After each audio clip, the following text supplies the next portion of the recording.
Regardless of genre, a thorough understanding of the key centers and the chords that define these centers helps us to navigate the songs that we have to play with confidence. We'll be digging into these right now.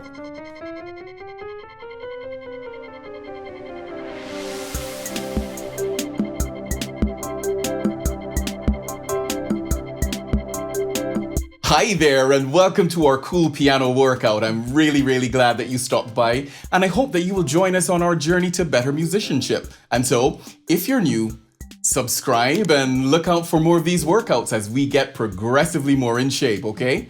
Now, we've practiced the individual triads and tetrads in our previous session. And just in case you need a review, click the card or look for the link in the description, right? Now, we want to move diatonically, which means that we are going to move these chords that we've learned through the keys. And as we do this together, we'll improve our familiarity of these shapes. And those of us who have musical ears that are in the early stage of development, we will begin to get a better sense of how to perceive songs in a key, okay? So, we're heading in. Now, as usual, I've included a website in the description, and this will get you started if it's unfamiliar, but we're going to be exploring things in 3 keys, and we'll start by building a tetrad or 4-note chord on every note of the D major scale. D major 7, E minor 7, F sharp minor 7, G major 7, A dominant 7, B minor 7, C half diminished. Switch on hands on your D. Also notice that the first 3 notes of a 4-note chord make up the basic triads, and if you prefer to start on those, please feel free to do so, okay?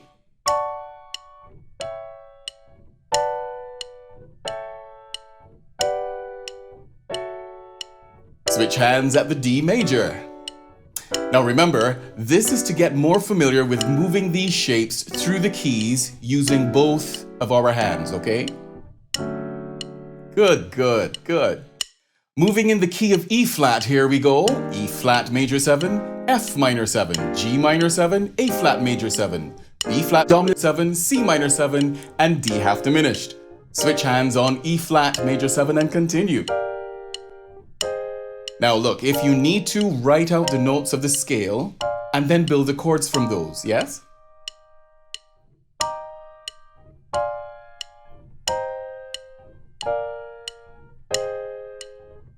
Descend, switch hands at E flat major 7.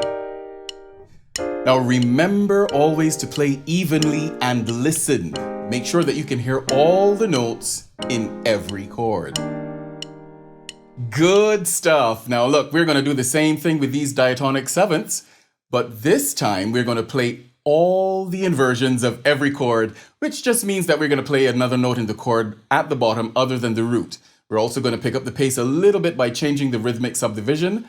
Hands separately, of course, okay? Here we go.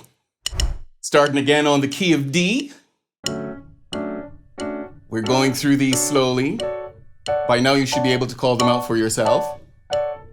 Now this will definitely reinforce the recall of these shapes, so as usual, play them smooth and steady.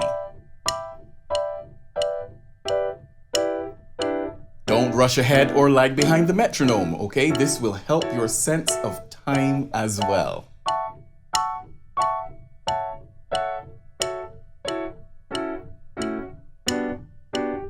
Hey, don't use the sustain pedal either, okay? Discipline your hands to hold the chords for the full value. That's helpful, yes? I know it sounds like it might be easier, but don't do it. And always listen carefully to ensure all the notes in the chords are clear.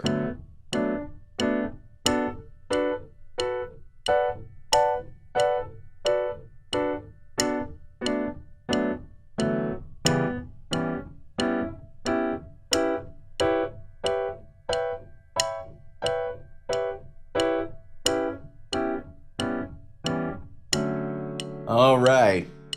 Let's head on into E flat. Same thing.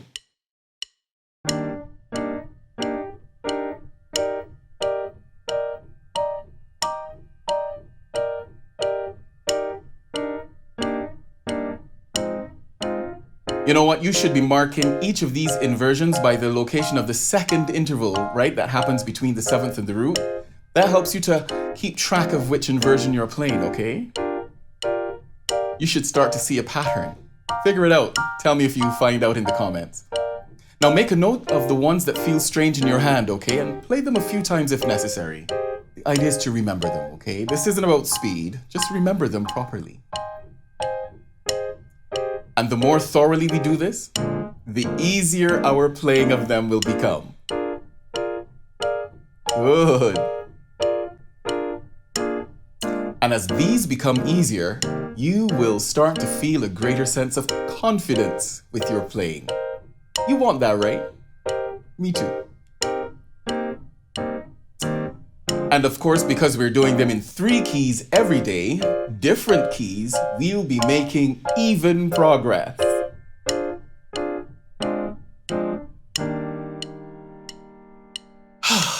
Okay, dokes, take a breath. Now we're gonna do exactly the same thing now in arpeggios, broken chords. And this will begin to give our fingers a boost in dexterity, and we'll also be working at improving our coordination between the hands, okay? So let's do it! Okay, again, we're working on the recall of these shapes while getting some independence of our fingers. Can you feel that? This is going to be a little taxing, but it feels good, doesn't it? Initially, though, you're gonna want to do these slower and make sure that you are getting more comfortable, okay? Yeah, that's right. And believe me, if you work on 3 keys daily, you are going to be improving your development of proficiency. Get that? The P word. All right, pay close attention to playing with precision and evenness and consistency. Speed will come when you're comfortable, so get comfortable, okay? Take your time and make sure your hands are as comfortable as possible. Keep them free from strain or tension. Just settle in.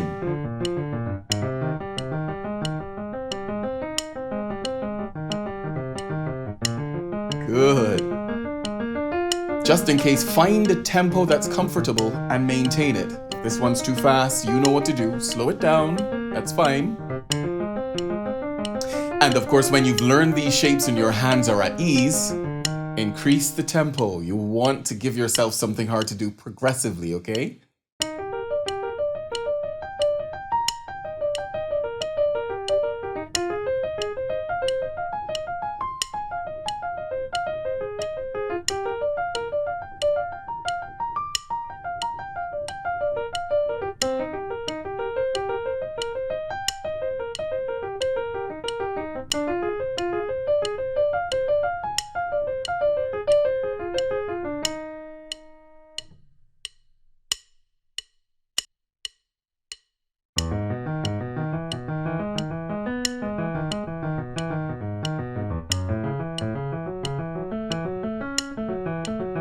Don't give up, please, don't give up. I know this feels tough, right? Believe me, you are going to be feeling a whole big difference if you keep up with this. And remember, you're going to be doing this every day in 3 different keys, and you're going to be covering all 12 keys every week. So you keep up with this, and you're going to feel a difference in how you command the instrument. Trust me on that. Good. Hang in. Woo! You feel it? You feel that? Oh, just keep it going now. You know what I'll say? It's not as bad as it could be if it were worse, right? But you keep with it. It's going to go well. Come on, here we go. Almost there.